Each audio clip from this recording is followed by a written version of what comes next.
আসসালামু আলাইকুম রহমতুল্লাহি বন্ধুরা, আশা করি সবাই ভালো আছেন। আজকে আসছি আপনাদের সামনে দুটি কথা বলার জন্য। তো চট্টগ্রামের বন্যা দুর্গত এলাকায়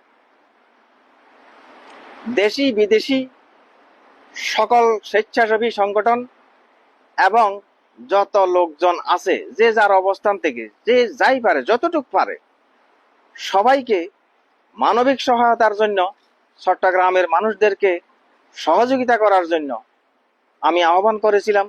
প্রতিদিন, প্রতি মুহূর্ত। দুর্ভাগ্য, আমি কিছু ভিডিও ফুটেজও প্রচার করেছিলাম, সেখানে হয়তো ফেসবুক আমাকে সমস্যা করে ফেলছে। যাক, আলহামদুলিল্লাহ। তো এই সহায়তায় সবাই ঝাঁপিয়ে পড়েছে, আলহামদুলিল্লাহ। হয়তো দুদিন লেট হয়েছে।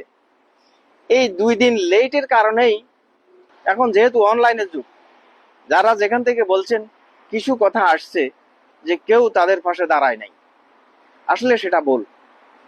কারণ হচ্ছে, যেহেতু বন্যা দুর্গত এলাকা, পুরা এলাকা প্লাবিত হয়ে গেছে, শেষে এলাকায় যেতে হলে কিছুটা প্রস্তুতি লাগে। তো সেই প্রস্তুতি গ্রহণ করতে 2টা দিন সময় লেগেছিল। এখন আলহামদুলিল্লাহ আমাদের ফেনী থেকে কমপক্ষে 30-35টা সংগঠন থেকে অলরেডি সেখানে অবস্থান করছে তাদেরকে মানবিক সহায়তা দেওয়ার জন্য।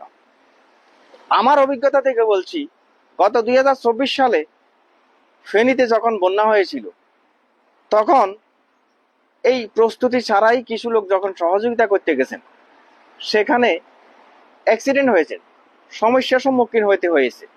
সেজন্য বলছি, আগে থেকে প্রস্তুতি নিয়ে যাওয়া একটা জায়গায়, এটা ভালো, সকলের জন্য ভালো। আর যেহেতু আমি সকালে গেলাম, সন্ধ্যায় ফিরে আসা সম্ভব না, কারণ বহু দূরের জায়গা, সেই জন্য আমাকে অবশ্যই প্রস্তুতি নিতে হবে, কারণ সেখানে অবস্থান করতে হবে। দিনে গিয়ে দিনে আসা সম্ভব না। এবং পাশাপাশি দেশের বিভিন্ন স্থান থেকে যথেষ্ট লোকজন, যথেষ্ট মানবিক সংগঠন সেখানে গেছেন মানবিক সহায়তা নিয়ে, আলহামদুলিল্লাহ। এই জন্য সবাইকে ধন্যবাদ জানাই। তোর সর্বশেষ কথা হলো, আলহামদুলিল্লাহ এই পর্যন্ত যথেষ্ট সাড়া পাওয়া গেছে, যথেষ্ট সহযোগিতা করেছে। সব সাইতে খুশি হয়েছি আমার ফেনীবাসীর পক্ষ থেকে।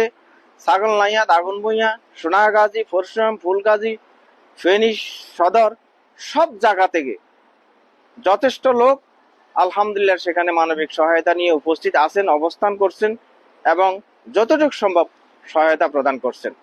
সেই জন্য মন থেকে ভালোবাসা জানাই, তাদের সবাইকে ধন্যবাদ জানাই।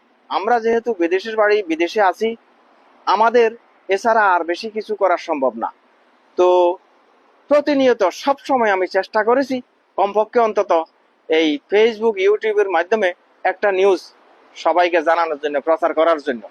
আলহামদুলিল্লাহ এই পর্যন্ত সকলের সাড়া পেয়ে খুশি হয়েছি। আর চট্টগ্রামবাসীর জন্য আমার আন্তরিক অভিনন্দন, শুভেচ্ছা, ভালোবাসা, শুভকামনা। দোয়া করি আল্লাহ ওনাদের সবাইকে হেফাজত করুন এবং যারা ক্ষতিগ্রস্ত হয়েছেন দ্রুত যেন এই ক্ষতিগ্রস্ততা কেটে উঠে তাদের আবার সচল অবস্থায় পৌঁছেন। পক্ষ থেকে সবাইকে জানাই শুভেচ্ছা। সবাই ভালো থাকবেন। ফি আমানিল্লাহ। আল্লাহ হাফেজ।